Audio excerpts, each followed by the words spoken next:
আসসালামু আলাইকুম। বায়ান্ন টিভিতে স্বাগতম। বিশাল ঘূর্ণিপাক, চারপাশ থেকে প্রবাহিত হচ্ছে তীব্র স্রোত। ভয়ঙ্কর ওই ঘূর্ণিপাকে কিছু পড়লে তার আর হদিস মেলে না। এমনকি বড় বড় যাত্রীবাহী লঞ্চও তলিয়ে গেছে এখানে, যেগুলোর সন্ধান কোনোদিনই আর পাওয়া যায়নি। বলছি চাঁদপুরের ত্রিনদীর সঙ্গমস্থলের কথা, যা স্থানীয়ভাবে কুরাইলার মুখ নামে পরিচিত। পদ্মা, মেঘনা ও ডাকাতিয়া তিন নদী এসে মিলেছে এখানে। নদীগুলো তিন দিক থেকে প্রবাহিত হয়ে মিশে যাওয়ায় সেখানে পানির বিশাল এক ঘূর্ণিগতের সৃষ্টি হয়েছে। আর এই ট্রায়াঙ্গেলে পরেই নিখোঁজ হয়েছে শত শত মানুষ, লঞ্চ সহ কার্গো কিংবা ট্রলার।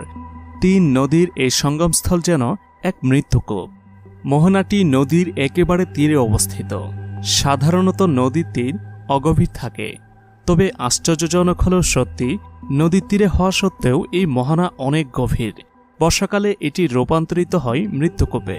পানির ভয়ঙ্কর ঘূর্ণি দেখে মানুষের মনে শিহরণ জাগে। এই মোহনা নিয়ে লোকমুখে অনেক গল্প প্রচলিত রয়েছে। স্থানীয়দের কাছে জনশ্রুতি আছে, এই মোহনা এক ছেলের অভিশাপে সৃষ্টি হয়েছে। সে হয়তো 1000 বছর আগের কথা। তখন মোহনাস্থলে কোনো নদী ছিল না, ছিল ছোটখাটো বাজার, হোটেল আর দোকানপাট। নদী ছিল কয়েক কিলোমিটার দূরে। একদিন বিকেলে ছোট এক দরিদ্র ছেলে একটি হোটেলে গিয়ে খাবার চায়। হোটেলের মালিক তাকে তাড়িয়ে দেয়। ছেলেটি পুনরায় খাবার চাইতে গেলে তাকে তাড়িয়ে দেয়া হয়। ছেলেটি আবারও ওই হোটেলে যায়। এবার হোটেলের লোকটি রেগে মেগে তার গায়ে গরম তেল ছুঁড়ে মারে। অসহ্য যন্ত্রণায় চিৎকার করে কাঁদতে কাঁদতে ছেলেটি চলে যায়। ওই রাতেই হোটেল অবধি কয়েক কিলোমিটার জায়গা নদীর অতলে হারিয়ে যায়। তৈরি হয় মোহনা। ওই ঘটনার বহু বছর পর ওই ঘূর্ণিপাকে পরে একটি লঞ্চ ডুবে যায়। তখন ডুবুরিরা লঞ্চের সন্ধানে নদীর তলদেশে গিয়ে দেখে একটি ছোট ছেলে চেয়ারে বসে আছে। ঘটনাগুলো আদৌ সত্যি কিনা তার কুল কিনারা নেই। তবে অবাক করার বিষয় হলো, একের পর এক দুর্ঘটনা ঘটে চলেছে এই ঘূর্ণিপাকে। সেই অতীতকাল থেকে এখন পর্যন্ত এলাকাটি যাত্রীবাহী লঞ্চ ও জাহাজ চলাচলের জন্য বেশ ঝুঁকিপূর্ণ। সরকারিভাবেও চাঁদপুরকে সবচেয়ে ঝুঁকিপূর্ণ নৌপথ হিসেবে চিহ্নিত করা হয়েছে। বর্ষা মৌসুমে মোহনার চারপাশে 1 কিলোমিটার জায়গা জুড়ে বৃত্তাকারে খুঁটি পুঁতে দেয়া হয়। এখান দিয়েই প্রতিদিন চরাঞ্চলের বহু ট্রলার যাত্রী নিয়ে পদ্মা মেঘনা পাড়ি দেয়। চাঁদপুরের 4 উপজেলায় প্রায় 40টি চরাঞ্চল রয়েছে। এসব এলাকার লোকজনকে দৈনন্দিন কাজ ও চিকিৎসার জন্য জেলা ও উপজেলা সদরে যেতে হয়। যোগাযোগের একমাত্র বাহন ইঞ্জিন চালিত নৌকা বা ট্রলার।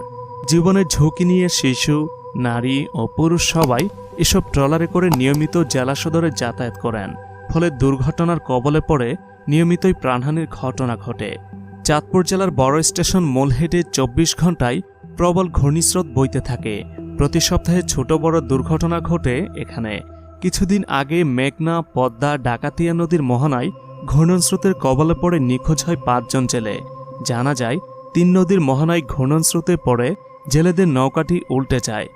এতে নৌকায় থাকা 7 জন জেলের মধ্যে 2 জন সাঁতরে পারে আসতে সক্ষম হন। বাকি 5 জনকে উদ্ধার করে কোস্টগার্ড। বলা যায়, ভাগ্যগুণে বেঁচে গিয়েছেন তারা। তবে অতীতের বেশিরভাগ ঘটনার চিত্র একেবারেই উল্টো। মালবোঝাই জাহাজ কিংবা কার্গো ডুবির মতো ঘটনা ঘটেছে এখানে।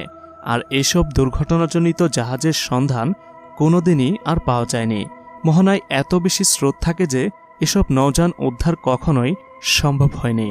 পূর্বের দুর্ঘটনার ইতিহাস সম্পর্কে স্থানীয়রা জানান, পাকিস্তান আমল থেকে এখানে বহু যাত্রীবাহী লঞ্চ ডুবির ঘটনা ঘটেছে, যার মূল কারণ মোহনার তীব্র স্রোত। এখানে এমভি শাহজালাল, মদিনা দিনার ও নাসরিন এক লঞ্চ ডুবে যায়। সবগুলো লঞ্চে প্রচুর যাত্রী ছিল। তীব্র স্রোতের কারণে অধিকাংশ যাত্রী বেঁচে ফিরতে পারেননি। এর মধ্যে সবচেয়ে বড় দুর্ঘটনার শিকার হয়েছে এমভি নাসরিন এক, যার প্রায় 90% যাত্রী মারা গেছে। 2003 সালের 8 জুলাই এমভি নাসরিন এক লঞ্চ ডুবিতে মারা যান 110 জন, নিখোঁজ হন 199 জন।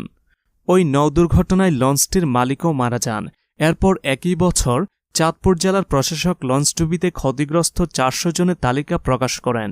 এখন পর্যন্ত এখানে ডুবে যাওয়া কোনো লঞ্চের সন্ধান পায়নি বাংলাদেশ অভ্যন্তরীণ নৌপরিবহন কর্তৃপক্ষ BIWTA।